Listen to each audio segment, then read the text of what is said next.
If the ocean doesn't reach a point of equal and opposite force, it will just engulf the entire planet, right? There has to be an equal and opposite force at some point.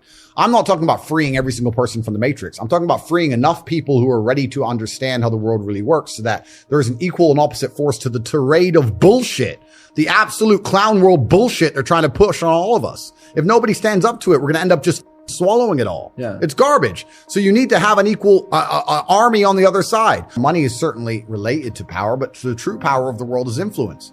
I am currently one of the most powerful people on the planet. I can influence millions and millions and millions of young people with my mouth alone by speaking. That's why they fear me.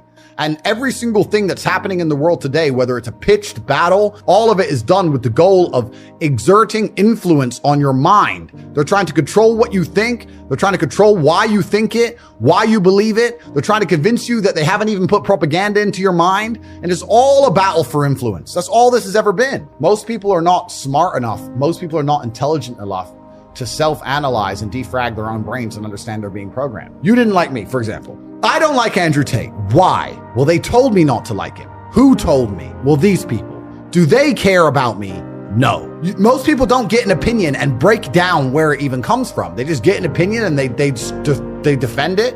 And you'll see people arguing and fighting in the street over opinions they don't even know where they've come from in the first place. Most people are not intelligent enough for that. So everybody and everything you consume is going to influence you to a degree. The mass media machine is trying to influence everyone.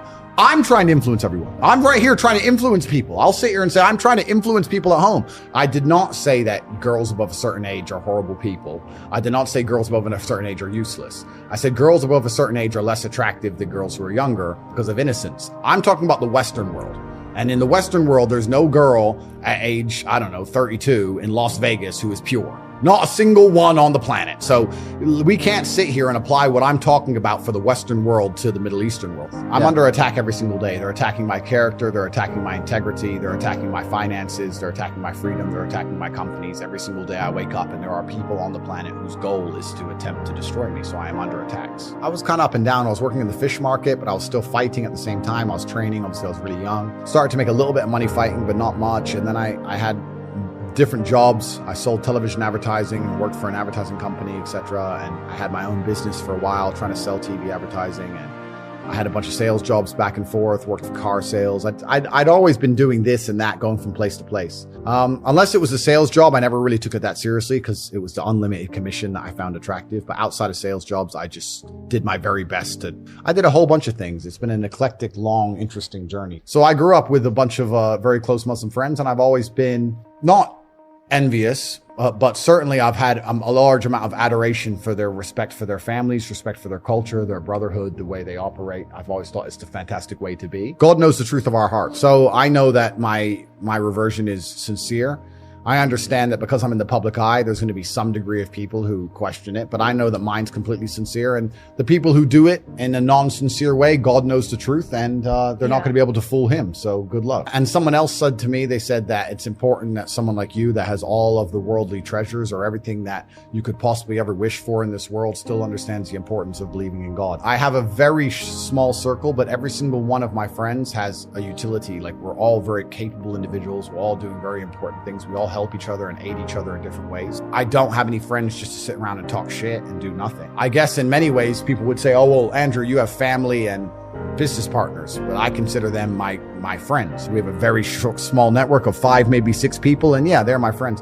I'm not the kind of person who can fall victim to some random stroking my ego, and I'm not a dummy. Like, I know a lot of people get rich and they're dummies. That's not me. I don't have any new friends. I have the same circle I've always had. In fact, it's getting smaller by the day. It gets smaller, not bigger.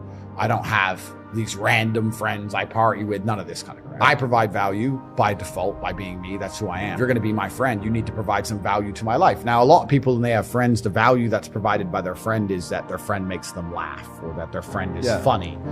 Well, I don't need that crap. I'm busy, right? So I need someone who's actually useful to me at real things. It's not a shallow way to look at it because people say that's shallow. Not at all. I think that in true friendship, in true relationships, whether it's man-woman or man-man or woman-woman, there needs to be an exchange of value. People need to both gain and receive value, and that's how you build true friendships. So you need to become useful to me. And the problem with doing that is that I already have extremely useful people around me who can already do everything.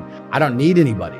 So when someone comes and goes, hey, I'd love to know you, Why? What do you want to do? Sit around, talk shit? Like, what do you want to do? Like I'm trying to do X, Y, Z. I'm fighting the Matrix. Can you fight the Matrix? Can you fight? If they can't do anything, I don't want to hang around with these people. There's a time when it comes to work smart. And most people are trying to do the smart work before they do the hard work. It's kind of like talent. You don't notice if you're talented at something until all the hard work's done. I could be the most talented tennis player in the world, but I don't play tennis. So if I go down the tennis court, Joe Schmo is going to smoke me. I don't get to see my talent until I've worked so hard that I'm in the top 1%, and now I'm beating them because I have some God-given gift. You have to do the hard work first. If there's no hard work, there's no smart work. So someone's going to sit there and go, I work smart, I don't work hard, so I only have to work an hour a day. If working smart gets you a lot done in an hour a day, then you should work smart for 12 hours a day and get 12 times the work done. I am absolutely and utterly a believer in hard work. I'm a proponent of hard work. I have all this money and all I do is work. My entire life is work. This podcast is work. I'm getting in the car and going to another meeting, work. It's all work. My entire life is work. And people don't want to look at life that way. They want to talk about work-life balance and being lazy and all this crap. I don't believe in any of that. I believe in if you want to win, you have to outcompete the man who's prepared to do nothing but work. It's player versus player.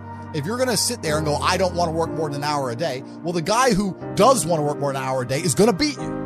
And no matter how smart you are, there's always a smart dude who's doing the same smart work you are for more hours than you're doing it. That's just the nature of the game. And this is why we talk about things like passive income. Passive income's a scam. I'm tired of people coming to me saying, I want to make passive income. And I sit there and say, it's not about it being a scam. It's about the mentality towards it is a scam. Look, everyone loves passive money, right? I make money as I sleep. I get it.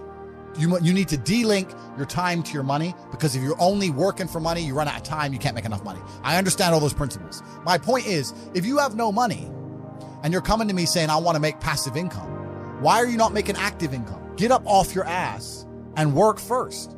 Because there's no such thing as completely, truly 100% passive. You're going to have to check on it. You're going to have to maintain it. But the idea that people with no money are already so concerned with making money without work is amazing to me. You should be worried about active income. If you show me, if I'm a brokey and you show me how to make $1,000 an hour, I don't sit there and go, okay, but how can I make that passive? I go, cool, I'm making $18,000 a day because I'm going to work. You don't need to worry about passive income until you have no more time. I look at passive income because I have 18 hours a day I work. When all 18 of those hours are done and my workload still isn't finished, I have to find a way to make some of those income streams passive, either via staff or whatever else. Yep. And that's how I work smart. I use all of my time, and when all my time is done, now I have to become more efficient so that I can get more done within the same time frame. To sit there and say, I don't want to use my time, so I want passive income is dumb shit. The 16-year-old making 45 grand a month, if he was to sit to me and go, I don't want to make the TikToks, I want someone else to do it, make it passive, that he wouldn't be making any money. He's just working. You have to just work. At some point you have to bite the bullet and just work. So when someone comes to me talking about passive income and they're a brokey, I'm like, you are just lazy. Lazy people never get anywhere in life. Doesn't matter what it is. Doesn't matter if it's tennis or money. If you're lazy, you're never going to get there. A lot of people with no money are really, really arrogant. I know a lot of broke people who are very arrogant. People will shield laziness with anything. No one wants to admit they're lazy. So they'll shield it with disbelief. That's a scam. Or I don't work hard. I work smart. Bollocks. More cover.